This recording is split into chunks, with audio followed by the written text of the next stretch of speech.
Well, a total of 68 positions are being contested, including 6 chairmanship seats and 62 councillorship positions. Meanwhile, there are fresh concerns over the participation of opposition parties in the FCT election. Following the decision of 2 People's Democratic Party PDP candidates to step down from the race, many political analysts claim the PDP candidates were induced to step down, including that the pressure being mounted on opposition parties may be an indication that the Governing All Progressives Congress, APC, is afraid of losing out at the field with candidates of other political parties due to the history of the FCT, where governing parties have often lost elections in the past. Now, they say if the APC is sure of itself, it will not go about allegedly coercing people to join their party or asking candidates of other parties to step down for them. Well, for more on the FCT Area Council polls, we have joining us now in the studio, Founder and Chief Executive Officer of TAF Africa, Epelle. We also have joining us a development specialist, Austin Aigbe, who is also the Regional Officer of the West Africa Democracy Solidarity Network, Wademos, and is also here in the capacity of the Nigeria Civil Society Situation Room. Thank you so much, gentlemen, for joining us. Thank you. Thank you for having us. Yes, and let me start with you, Jake. I mean, you've been out all day. You will have heard from our correspondents. I mean, we had several of them around. We were just taking this. He's 57.3 kilometers away from the Abuja city center. And of course, the issues of vote buying still there. But of course, the major issue is low voter turnout. What exactly is happening? What did you witness? Well, I think for this kind of election, there are a number of yardstick that you have to take into consideration. Logistics on the part of INEC, accreditation on the part of the voters, result management. There is issue of security presence, which your reporters have talked about, and of course public trust. Let me backpedal and start with public trust. I've said it times without number. We have a huge confidence deficit. The people have lost confidence in the process. There's a trust deficit, you trust, mean? Sorry, I'm sorry, trust deficit, yeah. So the people don't trust the process. They definitely don't even think whatever INEC is saying, the Electoral Act, would mean anything to them. And that's why today we saw outright this kind of issues outright playing out itself. We saw polling unit with empty chairs and a few staff of INEC, and on the other side you saw a football field, you know, people playing football. And if you walk up to them, they say, look, what are we doing? Our vote will not count. And I think it's the reason for the huge voter apathy that we're experiencing. Let me say summary, because I keep saying this. We keep blaming INEC for voter apathy. Yes, we blame them because of the issue of deficit trust. However, it's also not their sole responsibility to push for voter participation. It is all of us, the NGOs, we are responsible. Even the government in power, because including political parties, exactly, who are the direct beneficiaries of voter turnout. Exactly. So this is what we're seeing.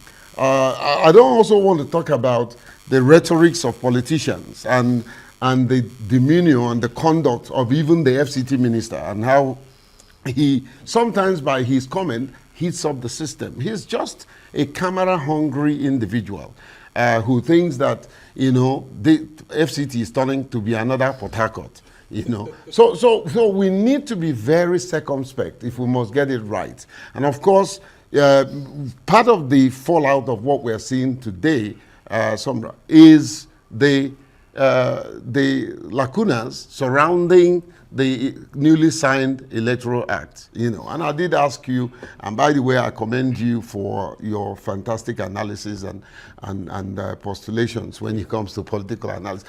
But however, the issue is, it is so confusing what has happened.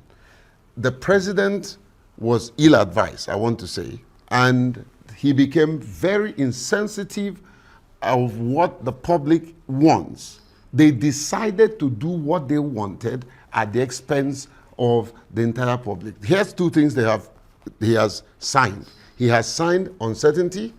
People have become very uncertain about the process. He has signed manipulation. The Section 60, you don't need to have an IQ of a mushroom to know that Section 60 is going to be manipulated. All right. I mean, very interesting perspectives you put in here. I mean, Austin, let's talk about some of the key issues he raised here. And starting from the Electoral Act signing, which he said that could have been responsible for this low voter turnout.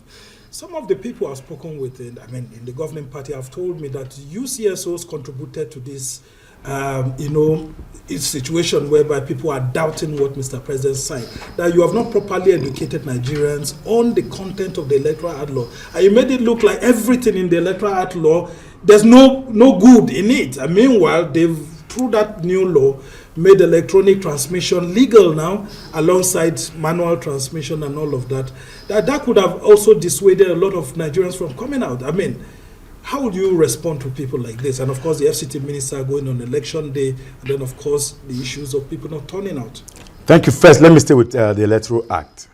If the lawmaker says that we CSO, it therefore means that they fail in their duty to properly educate us. That's on one side. And secondly, which Electoral Act are we truly talking about? Is it the one passed by the National Assembly or the one signed by the President? Well, as I speak, the President sign any act that is not. So we are waiting. We are waiting for the gazetted copy. As I speak to you now, there are 2 copies in the landscape. Mm-hmm. The section 63 that Jake referred to just now has been amended. So we don't know which one. So I cannot speak to the one. I don't want to assume. I hopefully would think that this should not turn to another tax law. Because in the current one that is trending, it did not mention the word communication failure. Mm-hmm. It now said, provided in all cases, the form ECHA shall be used for collation. The way I see the law today, if you put down to section 62 of that same act, it does talk about that the collation officer shall use the transmitted result. So let me wait for Mr. President, not Mr. President sign, the gazetted copy, so that we can argue on that one. Even with what he said, is it section 84, where they silently made consensus as the best means for selection candidate? I'm sure the National Assembly did not. Direct primary, actually. I know what I'm talking about. I am very conscious. I'm very conscious of not using the word direct primaries. Parties hardly use direct primaries because of the enormity that it portends. In the 2022 Electoral Act, one of the reasons why Mr. President then, now late Muhammadu Buhari, refused to sign was because he said include consensus. Because it was the most convenient of the gatekeepers of political parties. We understand what consensus means, and it's going to shut the gate to even those of the members in parliament who signed that bill, or who passed that bill. Because when you are not in consonant with the power that be in your party, you will lose out. So just to go ahead with the next talking about, in fact, I'm seeing what Mr. President signed. I don't even know whether that's a piece of paper he signed, because that's not the act. But maybe they gave him the last sheet of it, the last page of it. Let me assume, but he should sign it when it's together. That's when you sign the act. But I'm not making any case. But I'm saying, well, let's wait for it. Now let's go to Mr. Minister. Mr. Minister took approval from the President to declare a situation that looked like an emergency situation, a situation that looked like a conflict situation, as if FCT was at war with itself. It took permission from the President. It wasn't the Minister of Information that announced it. It was the Minister of the FCT to say that nobody should move, but the minister is moving. Mm-hmm. On which authority then? Did he go back to take the authority from the President to move? Because it's not like me that has a card. Mm-hmm. I am fully accredited by the authority to move around today. He is not. On which authority is he now moving? Is it that the President also gave him authority to move with that crowd? No, the President crowned him. So you see, there are a lot of. Well, I think, gentlemen, maybe INEC needs to, make some explanation on this. INEC, because on what authority did the minister go about monitoring the election? That's what you're saying. INEC missed an opportunity when the minister said that, don't worry, if you are not supporting XYZ, don't worry, I know we win. The INEC ought to have immediately show up to say no. your vote will count. Go out and vote. Meanwhile, do you know what the impression? I went around to Kuje and other areas. I was told that, where is the minister? And he said he will come to our polling unit. That we are expecting to come. That they won't vote until he come. Well, what are they expecting? How many places can it be? I mean, and then let's talk about what you monitored. I mean, generally, some of the polling units you monitored, Austin, what was the mood like? I mean, Jake said in the areas he went to, people were playing football side by side with an empty, voting booth. No, I mean, with all due respect to what we saw, just looking back a bit, in 2022, the beavers took more than 8 minutes to accredit one individual in the 2022 election. It was an horrific situation where voting literally moved up to 7 p.m. until the then National Commissioner, Festus Okoye, had to quickly do some work and eventually elongated time and all that. But today, the beavers are, with what Ferdinand said, I think the report that has come generally for area where we went to Kuje, Gwagwalada, we've seen some very fast pace within a minute is done. That's very commendable. I haven't said that huge deployment of security architecture. Very interestingly, for the first time in my life observing an election, I saw fire service vehicle as if there was water in it. Maybe there was expecting some fire in some of those polling units. I know that the personnel were joint in the deployment, but I didn't expect the fire service itself with all of those armor. They are covered up as if there's going to be fire somewhere. Maybe I didn't know the kind of message it's sent. But generally, I think the election today, if it passes 10% turnout, I mean, I'll give it to FCT people that they try. In Amak, generally, people really don't expect anything from local authority. That's the Abuja municipal, yes, where the seat of government where is. The seat of government is. Where the seat of the federal government is, because there's a seat of government for. So the Abuja municipal that has Asokoro, Metama, all of the Aigbe areas. These people they take up their own borrowed water. They take up their electricity. They have, in fact, they literally have inverters. Just the same way with the villa. People have inverters. They run their own government. So going to vote, in quote, wasted time to vote. I think that's where Mr. President needs to upscale that Supreme Court judgment and ensure that local governments truly represent that it is the true tortia of the federation. That the local government is the closest government to the people. And as at this time, the local government is just an ambience where individual can select. That's why Minister Wike actually sees himself as a governor. I haven't done the same thing in Rivers State, where he actually unpicked and placed people in their local government. So putting that one back here, he sees himself as a governor who should move around and ensure enforcement of certain rules. And that is why, Mr. Minister, I'm so sorry, you are not governor of FCT, you are minister. There are local government executives. I mean, just to actually put things in proper perspective, the president of Nigeria is usually the governor of the Federal Capital Territory. That's why Wike in a statement yesterday said, with the approval of Mr. President. That's what he told you. Well, that's what the statement said, and he issued to the public. Presentation that he's making. Contrary to my friend Austin, the beavers work, but I also beavers that were lying dormant. Oh, interesting. Because people didn't show up. No, people didn't show up. Even some of the security personnel were saying, "Okay, go and tell them, nobody is here." But let me also commend most of the security personnel that I passed through, their checking point and all that. They were very professional. Very professional, and also they are also concerned, some of them. But it's also important to talk to the likes of IGs. These people need to be paid. They need to be taken care of. I saw them in the hot sun, and all that. Well, I think there's always budget for election security. But every now and then they tell us numbers that is unbelievably. Should I use the word? Outrageous. And those numbers, you can imagine, like when we were in Anambra, they say, 45. Do you know what it means to move 45,000 security personnel into an environment? That's like going to war, right? Exactly. All right, Jake. Yeah. Let's talk about the implication of what we are saying today. I mean, could it be that the political rhetoric before election, they also scared people? I mean, like the statement by the Minister of FCT, Nyesom Wike, that he made reference to, saying that, look, it's only political parties that support President Tinubu that he will declare support for. Rightly so. Words matters when you make statements, especially when you sit in political position. Now, what these guys don't understand is that when you occupy a political position, it's beyond you as a person. you are speaking on behalf of the people, you're speaking on behalf of the objective of that position.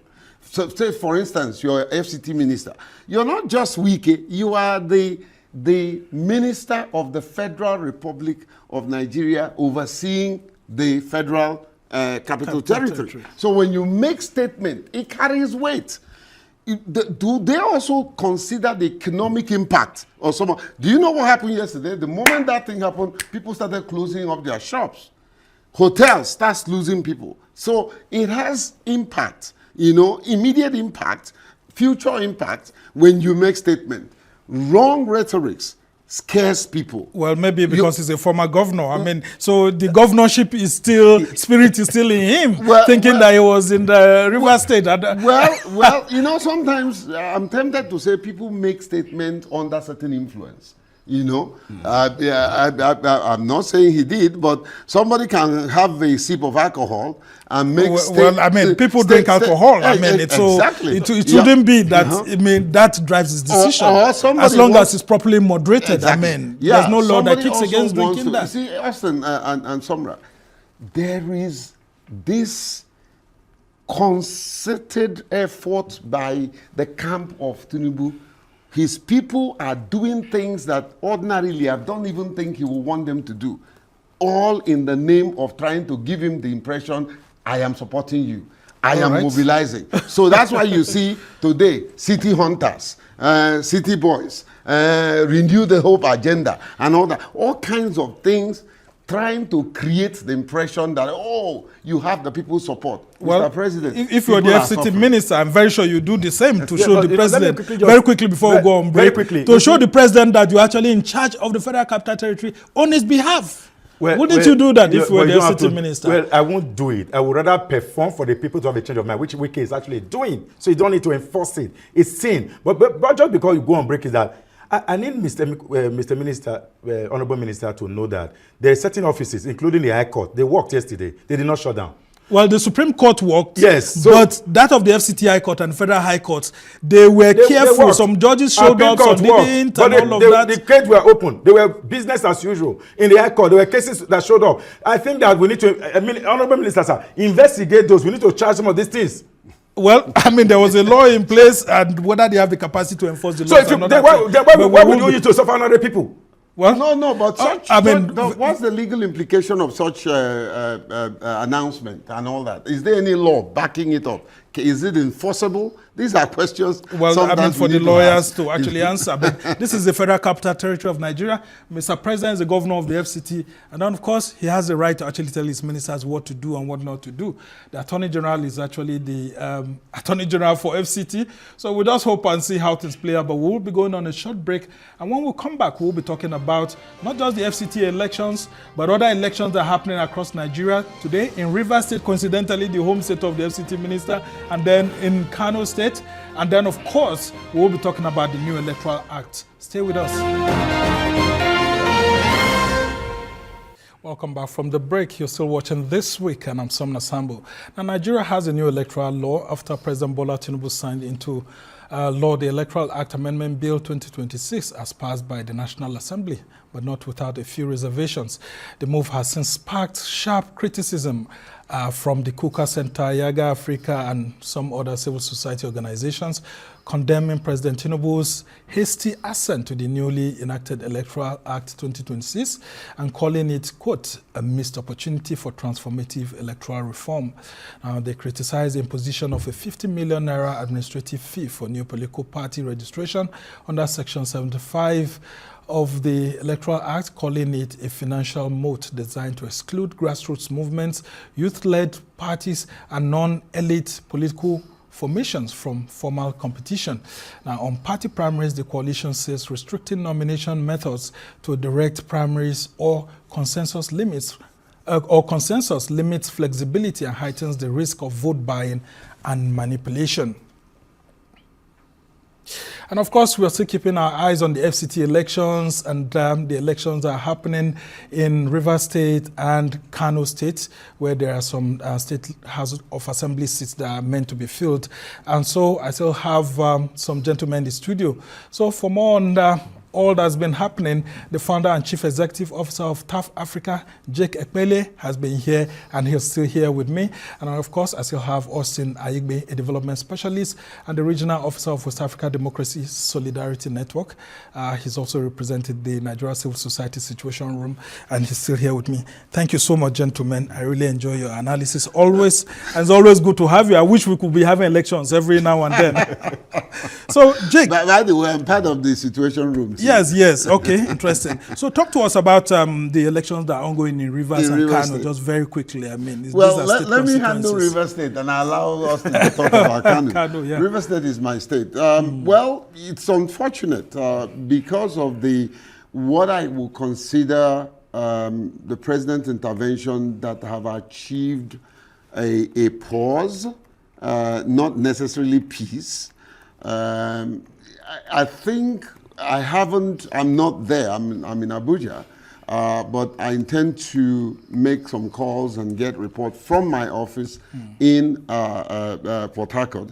But I can tell you that there is concern by the people, especially when there's still this undercurrent issues, political crisis that shows a semblance of calm, and I was taken aback when the State Assembly made a statement that they are halting the impeachment proceeding. And I'm like, okay, so if we have achieved peace, why halt a very important component of that crisis? Why don't you just say it's gone and gone forever so that we can move forward? So I would expect that what is happening here today in FCT will also happen in Rivers State, voter apathy. I will expect that people generally will show their reaction by the way and manner we have been treated. The Rivers people have not been treated fairly. And I put the blame squarely on the president, because some of the things that Wike and his group and also Fubara, I'm not here to say that Wike is only responsible for what is going on. Fubara too, who is my kinsman, is also responsible for it. And the truth is, the people that suffers when there is no governance, the group that suffers when there is the people. And that's my major concern. Rivers people, they have been taken advantage of. Progress has been stalled, project stalled, governance at a pause. There is no real peace except political convenience, which we're seeing. So, generally speaking, I think we will see exactly what is playing out here in FCT from the Rivers State election. All right, and the constituency we're talking about is Kano constituency 2. That's right. State House of Assembly elections. I mean, there's a seat that's meant to be filled there. So let's go to that of Kano, the Umbogo constituency. I don't know why he gave me Kano. He took his own state. Yeah. But the only question, my concern with Kano is that we're in Ramadan. And part of the challenge with the 2027 election was that it fall within the purview of Ramadan. And today, the Kano people in 2 constituencies, the municipal and the Ongogo state, they are voting, and they are voting well. And the turnout of that election is very unique, because the governor of that state has just moved to the ruling party, abandoning, in quote, the red cap. And what message does it send? I think, but again, with the feelers coming from Kano, shows that the election is being conducted under very tight security. Why is it tight? Because the Kwankwasia movement is still very formidable, and now you have a new movement of the governor, who, of course, the same, you recall that the former chair of the party was governor of that state, had an axe to grind where corruption cases were leveled. So what has happened to those? All of those are gone, and now we are faced with consensus process to determine what council, what delegates, and all of that. What does that? What does that message send? It means that cannot be a state to watch for many reasons. For those states where governors have moved from one party to another, you have left the people you used to fight against. So you have not gone to their own party to dominate them. Have you seen what's happening in politics? Have you seen what's happening in one of the states where they just had a Delta State? We are coming from Ondo, where at the meeting 2 people died over this consensus What arrangement. congresses and all of Yeah, that. so it has happened today in Delta State.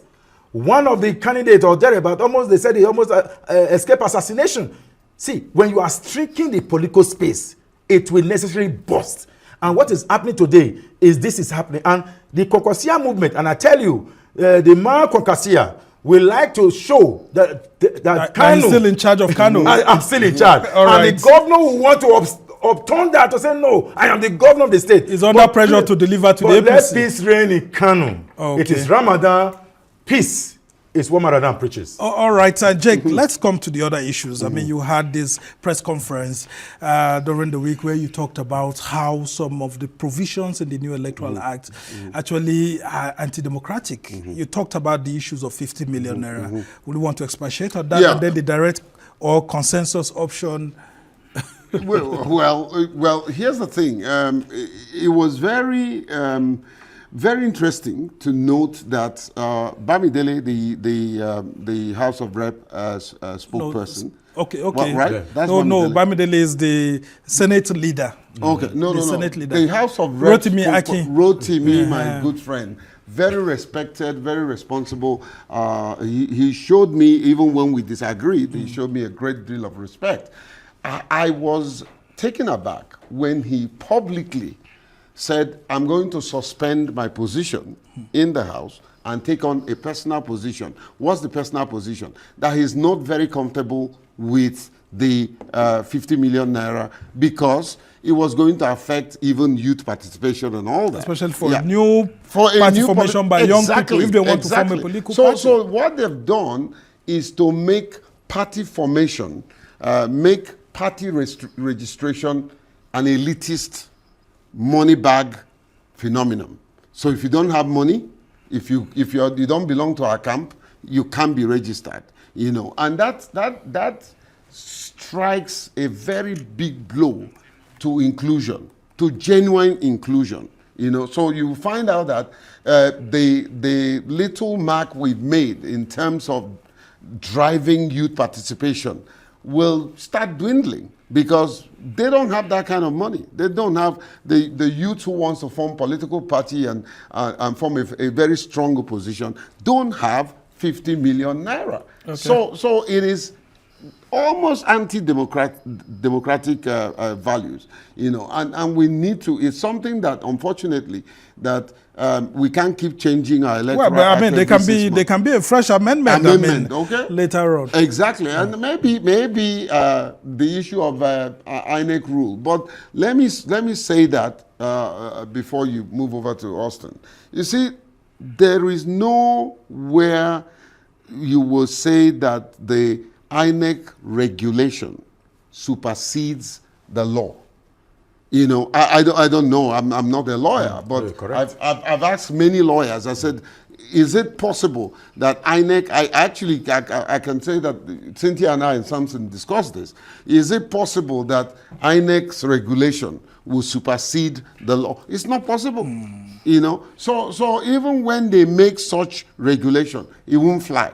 It will need a repealing and a replacement of the law. So you repeal the existing law and you replace it. Yeah. By the way, we still have a problem with this particular act because in it, at this time of development and push we have done in inclusivity, we still have incapacitated voters in the Electoral Act. All right, and Austin, I want you to talk about the issues of the direct primary or consensus option.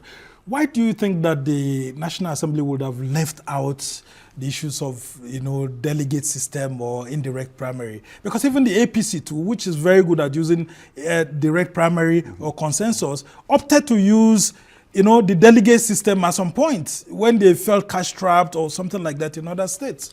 You have used the word when they felt cash trap. So what is direct primary? Direct primary means every member of the party registered with a card will queue up like the kind of thing you talk an open ballot system, not necessarily like the normal election. Like the normal election, you queue up, you fall out, and vote for the candidate of your choice. That's a direct primary. It is expensive because you have to almost be like an INEC. You have to do full deployment. And of course, the vote buying. Don't think that it's only general election that vote buying happen. But the delegate system, which is also very expensive, is where all of these new members then elect certain delegates who represent them in the main election to select a candidate. The consensus which President Muhammadu Buhari late wanted was we all sit in the room and say, well, Sambo, you will be the one to go this way. Jake, you will be the one to go this way. What about me? They say, no, we have agreed. And if you check at that 2022 act, if you recall that the members of parliament shot themselves without knowing. Yeah. You recall, they were out of the system. They were out of the system. They could no longer become delegates, so they were no longer in the room. The super delegates, as they used to be called. That they used to be called. So, again, they further shot themselves, in my opinion, that most party, particularly, not most party, the ruling party, will likely use consensus. Number one, it is convenient. The gatekeeper determine it. And what did they do? We were aware, even though I didn't get a form, that the act also have a caveat that says that all the aspirants, we have to send a confirmation letter agreeing to the consensus process. But do you know that there's a form added to the nomination form where you will sign that you agree to the consensus? If you don't sign, you are not part of the aspirant because you did not submit your form. And if you don't complete the form, you cannot be processed. Wow. So automatically, they phased you out before you start complaining. So you have to sign to be on the table. That's on one side. So right now, they also put pressure on opposition party.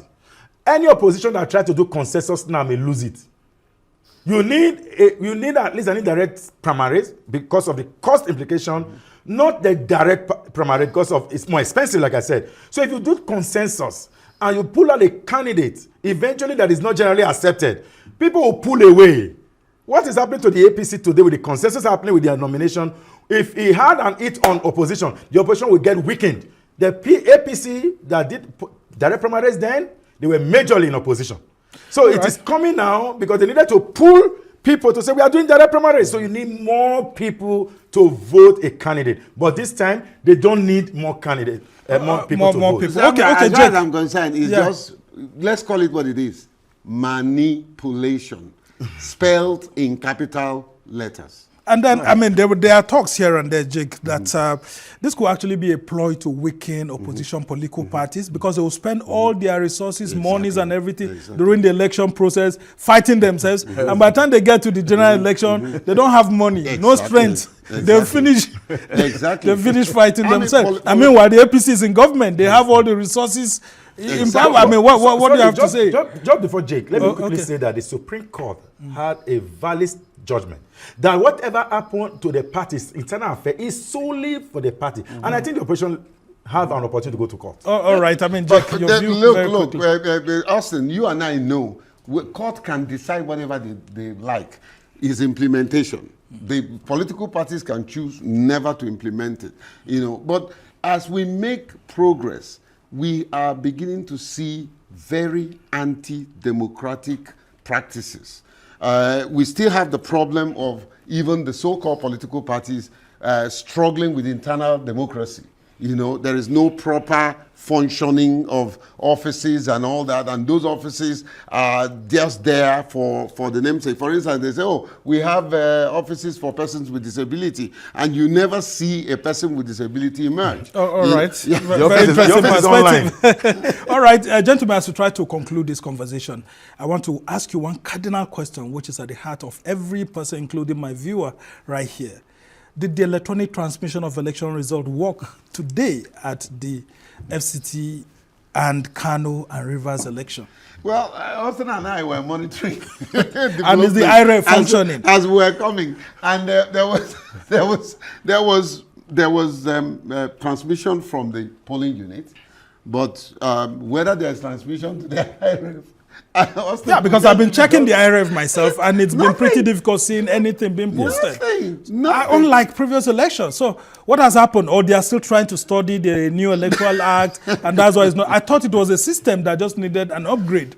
Let's say what it is somewhere. You see, what this political shenanigans and melodrama is going to play out in 2027 and cast a credibility slur on 2027 election. And that's why the president has to be very circumspect because you don't want to emerge a president that is illegitimate, that doesn't have the legitimacy of the people. to function of the people, which will affect you internally and externally. Well, I guess he is a veteran of knowing that, because in 2023, many of us were so afraid for him that, you know, the international community may not actually give him that leverage.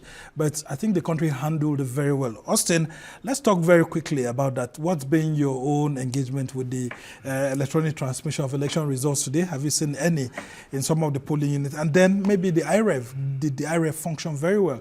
My own advice is to speak to the INEC chair. He's not just a professor, he's a senior advocate of Nigeria.